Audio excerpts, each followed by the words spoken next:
आते हुए अरविंद केजरीवाल हो, ममता बनर्जी हो, दक्षिण के कुछ राज्यों के मुख्यमंत्री हो, सबकी ओर से कह दिया गया है कि आप लेकर तो आए हैं लेकिन राज्य सरकारें उसको लागू नहीं होने देंगी।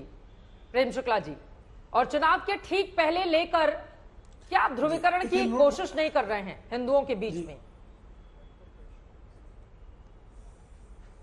अगर मान लीजिए कि चुनाव के पहले ले आए तो इसमें आपत्ति क्या है भाई? ये तो 1947 के बाद ही महात्मा गांधी चाहते थे कि आना चाहिए, ये तो संकल्प था देश का। तो आपने 12-13 चुनाव तक नहीं किया, तो क्या आप ध्रुवीकरण करना चाह रहे थे? मुस्लिमों का मत लेना चाह रहे थे? ये कहना है कांग्रेस का, ये कहना ममता बनर्जी का, ये कहना है केजरीवाल जी का। और दिल्ली से बांग्लादेशियों को निकालने के लिए, घुसपैठियों को निकालने के लिए आम आदमी पार्टी का क्या प्रयास रहा है, जरा रेखांकित कर दीजिए।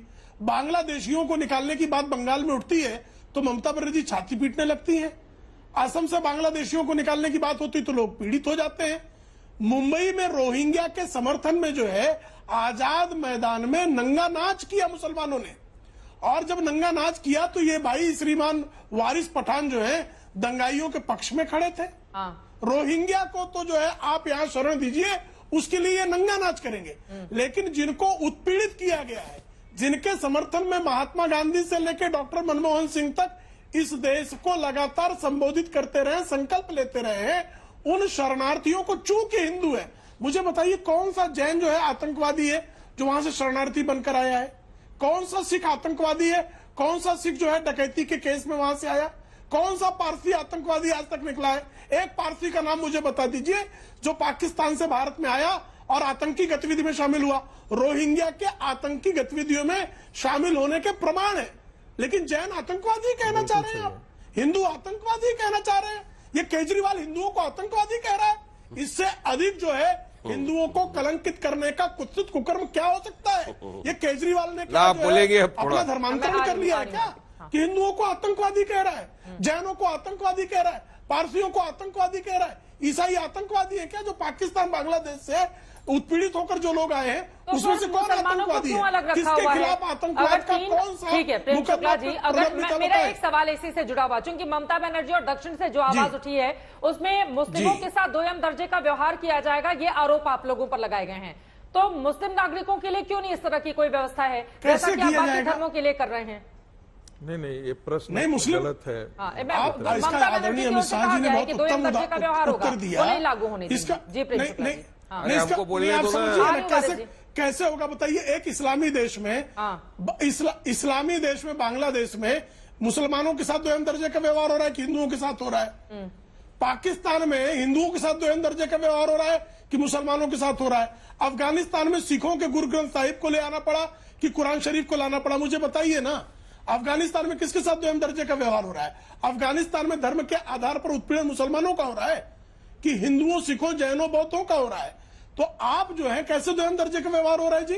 और आप जब संविधान की दुहाई देते हैं, समता की दुहाई देते हैं, तो संविधान भारत के नागरिकों के लिए समता की बात करता है, वो पाकिस्तानी नागरिकों के लिए थोड़ा समता की बात करता है। हम किस नागरिक को भारत की नागरिकता देंगे, ये भारत का जो नागरिकता अधिनियम तय करेगा एक, और हम किस सेट के लिए कौन सा कानून बनाएंगे, भारत का संविधान इसका अधिकार भारत की संसद को देता है। ठीक है, इसका अधिकार जो है किसी एक व्यक्ति के जो है कट्टरता के आधार पर निश्चित नहीं हो सकती है। वारिस पठान जी, आप जवाब देना चाह रहे हैं?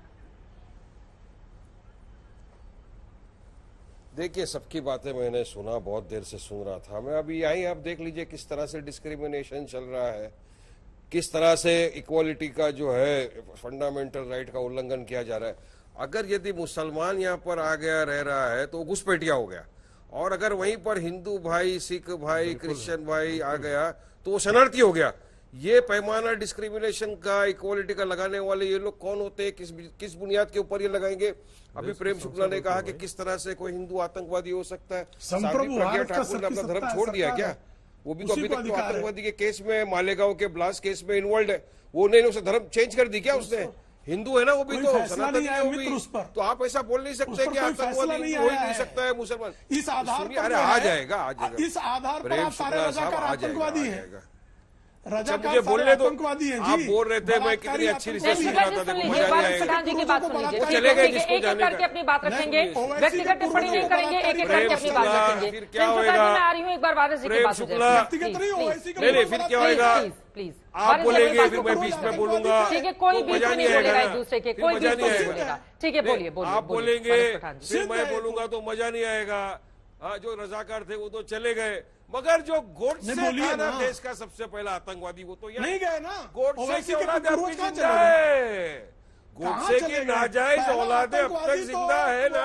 कासिम प्रेम था। शुक्ला है ना, महात्मा अरे बाबर गांधी की का नाजायज कत्ल औलाद करने भी वाला जिंदा है। गोडसे देश का सबसे बड़ा औरंगजेब की आतंकवादी। नाजायज औलाद छाती पीट रही है। आतंकवादी सबसे बड़ा तो गोडसे रहा है। सबसे बड़ा सर, आप आतंकवादी लोगों से रहा किस है। टॉपिक पर बहस की जा रही है, आप लोग कहाँ लेकर जा रहे हैं? मुझे लगता है कि थोड़ा सा अपनी जुबान की मर्यादा देखिए, लगाम दिखती नहीं है जुबान पर, लेकिन लगा कर रखनी चाहिए। मुझे लगता है कि थोड़ा आप सबको इसका फॉलो किया जाना चाहिए। सीए पर बात हो रही है, अपनी बात कंप्लीट कीजिए वारिस पठान जी। प्रेम शुक्ला जी, उसके बाद मैं आपके पास आऊंगी प्लीज सर, लेकिन एकदम स्पष्ट मैं कर दूं, लगाम जुबान पर दिखती नहीं है, लेकिन लगा कर रखनी चाहिए, क्योंकि पूरी दुनिया में कई मुल्कों में इस चैनल को देखा जाता है और पूरा देश देखता है। प्लीज मेरी गुजारिश है, आप लोगों से विनम्र गुजारिश है, अपनी बात को आगे बराबर बढ़ाइए। बात है आपकी, बोलिए। और आप जरा ये गुजारिश उनसे भी करिए। हाँ, दोनों लोगों से गुजारिश है, सभी से गुजारिश है, चारों से गुजारिश है। बोलिए प्लीज। जिसको बोलने दे, मैं बीच में नहीं बोला। नहीं, मुझे आप नहीं गुजारिश कर सकते, मैं बीच में नहीं बोला, आप उसको बोलिए। आप प्रेम शुक्ला को बोल सकते, मेरे को नहीं बोल सकते आप कुछ भी। मैंने बीच में नहीं बोला, मैं चाहता तो उससे भारी मेरा आवाज है, चुप करा सकता हूं मैं उसको। मैंने नहीं बोला। सर, इतना उग्र होने आप की जो भी जरूरत बोला नहीं सिर्फ है उसी को बोल वारिस सकते, पठान मुझे जी, नहीं बोल इतना सकते उग्र आप होने कुछ की भी। जरूरत नहीं है। ठीक है, नहीं, मेरा टर्न है, मैं बोलूंगा। हाँ, बोलिए। नहीं। अरे, आप दोनों आराम को से क्या वारिस पैमाना पठान साहब, क्या इतना- पैमाना है आपका दोनों को बोलने का? ठीक है, सुनिए बात, सुनिए। अच्छा, आराम से सुनिए। रोजा है, थोड़ा आराम से देखिए। चित्रा जी, मेरा मूल सवाल एक ही था कि इस वक्त लाने की क्या जरूरत है? 5 साल से सो रहे थे क्या? अमित शाह तो 5 साल से बोल रहे CAA आया है, अब NRC आएगा, OACG, अभी NPR लाएगा, OACG। क्यों, वजह क्या है पता है? लोग इनको सवाल कर रहे हैं ना, इनके पास मुंह नहीं है दिखाने का। सारी गारंटियां मोदी की फेल हो चुकी है, इनके साथ गठबंधन में कोई आने को तैयार नहीं हो रहा है। गठबंधन कर रहे हैं, डर है। 400 की बात कर रहे, डर तो 200 क्रॉस कर देगा इनको लग गया है।